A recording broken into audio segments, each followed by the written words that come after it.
One of the greatest mysteries in Magic the Gathering has just been solved.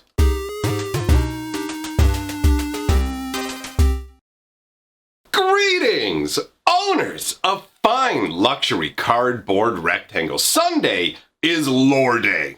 Big lore video coming out on my other channel, but we're also going to be talking about lore here today as well. We're going to be talking about one of the biggest mysteries in Magic the Gathering lore histories. I made it rhyme. Look at me. I'm a fancy boy. All right. So just so you know, there are going to be light spoilers in this video because this is a storyline that I'm currently covering. The stuff that I'm going to talk about is actually going to be coming after the book that I'm currently working on and making lore videos for. So we're going to dive right into this.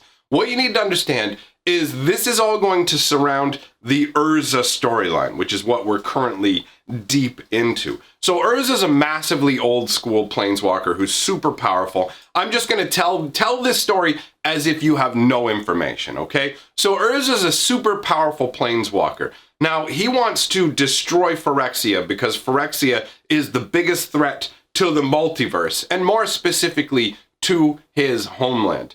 He already lost his brother, the person he cared about the most, to the Phyrexians, and there have been a whole bunch of awful things that have happened as time progressed because of the Phyrexians and Urza's attempts to take them down. So, as time progresses, Urza's coming up with different ways to try and destroy the Phyrexians as the methods he's using aren't working. So what he decides to do is have this big plan that will take hundreds of years to come to fruition, where he actually finds the right people, introduces them, has them have children, offspring, and keeps introducing these different houses to each other to create, like, essentially super beings. They're still mortal, but they're made from the best that humanity has to offer, right? And it's not just humanity, but he's sitting there tinkering around with all of these different bloodlines, and at the same time, he is creating the legacy collection of artifacts, okay? So these are all kinds of different artifacts that are meant to combine together to make the ultimate tool to destroy Phyrexia. That is the end goal, is to create, like, the Weatherlight, a living airship, stock it with a ton of different legacy items. Karn himself is actually part of the legacy as well, right? So you've got the artifact component of the legacy, which is Karn, all the different artifacts in the airship. You have the physical components, like in terms of people. So you've got Gerard, Sisse, all those individuals, Tongarth, all those people who come together to make the crew of the Weatherlight. So Gerard was like Urza's key piece. He was the most important. Gerard Capishin is your, like, swarthy, heroic individual who's going to lead them all to victory, right? He is this powerful, like, white mana figure that they've created. And so he's entrusted, his family, more specifically, has been entrusted with these legacy artifacts. That's his legacy, right? Is to be guardian and owner over the legacy. Now, Gerard ends up actually just kind of not wanting to have anything to do with this. He runs from his destiny, and to a degree that's understandable. He didn't really have a choice in all of this, right? Urza just enlisted him in this gigantic struggle and, like, basically had him created the same way he would create any of his tools, through subtly manipulating different bloodlines to come together, right? So Gerard is entrusted with this legacy. He abandons all of it except for one piece. A special pendant, an hourglass pendant. Now, up until today, this very day, nobody knew what the purpose of that pendant was. And one of the reasons it was considered one of the greatest mysteries in Magic is because it was considered to be, like, the key piece of the legacy. The item was so important that even when Gerard abandoned the crew of the Weatherlight, abandoned the legacy and his destiny, when he threw that all to the side, he still would not give up this pendant. He knew it was too important that it didn't fall into the hands of the enemy, but he never knew why. He never we never got told in the story why, but it's so important to him that even when he's going to go and return later on, obviously, he returns, to his destiny, to the Weatherlight, to the crew, all that kind of stuff. Trying to tell you enough without, over spoiling the story here, right? So he ends up returning to the Legacy crew. But before he does that, to make sure the amulet doesn't end up or the pendant, I should say, doesn't end up in the hands of his enemies, he gives it over to this individual named Cordell. We don't know much about that dude, in all honesty. He just seems like an older mentor kind of friend of Gerard who knows him. But either way, this pendant was entrusted to Cordell, and then we basically never heard of it again. So it was basically built up as the most important piece of the legacy, it felt like, or at least a very key piece that we knew would mean something, right? This is an hourglass pendant, and we never heard anything about it. Flash forward to now, decades later, and somebody through kind of this weird, you ever see the Godfather movie where it's like, this is the day of my daughter's wedding, I cannot refuse you a request, that kind of thing? Well, apparently Rosewater has something similar, where if it's your birthday, you can ask Mark Rosewater a question and he'll answer it. I don't know how long he's been doing this, but either way, in the last couple of days, a few birthday questions were asked. One of them was specifically about this pendant, right? So basically, it comes out that this pendant around Gerard's neck, the idea behind it is that it's a time manipulation device. Essentially, what you can do is it's a one-use, one-shot object. By destroying it, using up its power, it allows you to eradicate an event that happened in the past, and it would treat the entire world as if that event never occurred. So this is time magic that affects things on a global scale. And so that's what the pendant does. But actually, thankfully, we have a little more information from another birthday request that somebody else made that ties into how this pendant's effect was going to be used, right? Like, to me, if you put these two pieces together, it's pretty much impossible to not know what the purpose of the time pendant would be. And also, this fundamentally changes the history of another character who's part of the Weatherlight crew, and that's Ertai.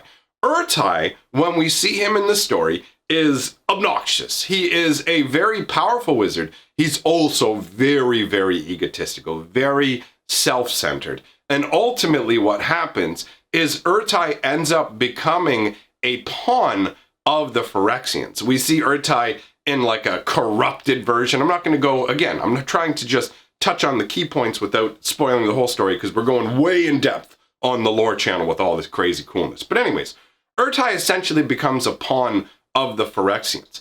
But that was never meant to happen. What was originally supposed to happen is Ertai was supposed to be an epic, mature hero on the side of good. And it makes you go, wait, how does that work?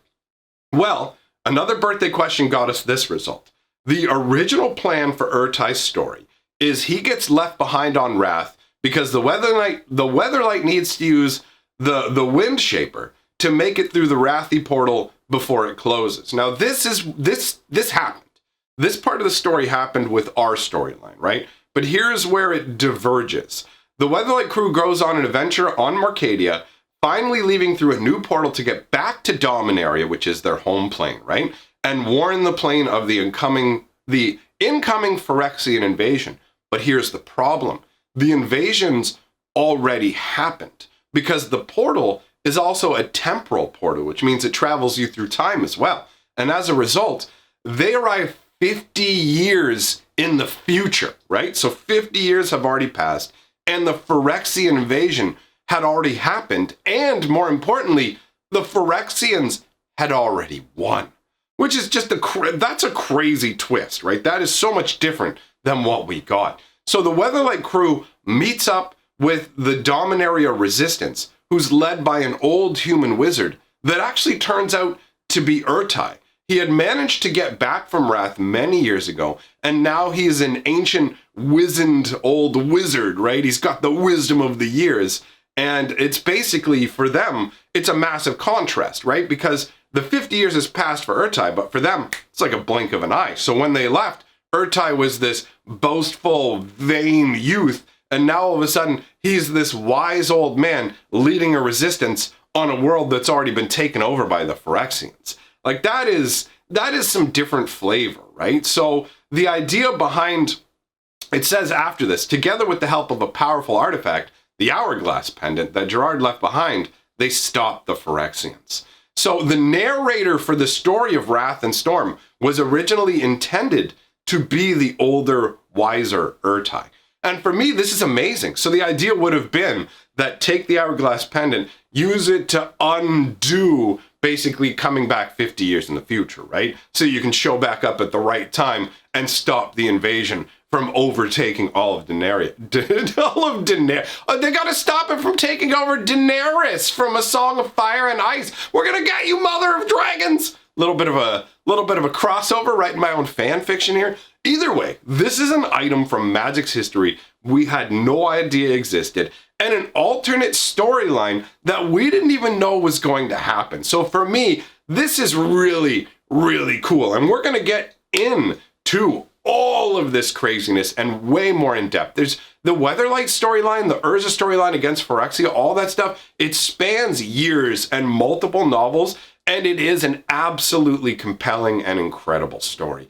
If you like stories where the characters have depth and it makes sense how they act, if you like stories where the characters have flaws that make them feel more human, if you like actual stakes where people's lives are on the line and not everybody's going to make it through because this is Phyrexia invading, all these other crazy things, then this is the storyline you want to engage with.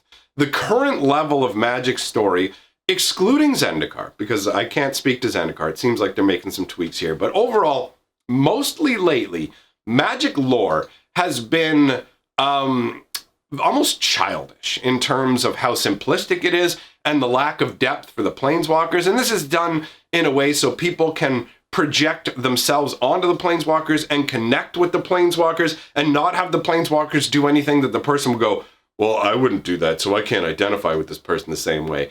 It diminishes characters. So if you want something from the days when Magic stories were more adult, had actual stakes, and were gripping to the point where you're like, I need to know more, all of that is being covered on my other channel, Fantasy Geographic. In fact, by the time you're seeing this video, there's probably an hour or less until the newest video premieres. And man, is this part of the story intense. You do not want to miss it. I guarantee you, if you have never really gotten into Magic lore, if you come over and check out what Magic lore is like, you'll be hooked. You'll want as much as you can get. So I will see you over there, my friends. If you like what I'm doing on this channel, like, comment, subscribe. Let me know your thoughts on this lore. If you love what I'm doing, jump on my Patreon. That being said, it's time for me to go. I have to prepare for my premiere over on Fantasy Geographic. I'll see you guys there because I can actually chat with you while the video's going. Anyways, goodbye for now, my friends. I'll see you guys tomorrow.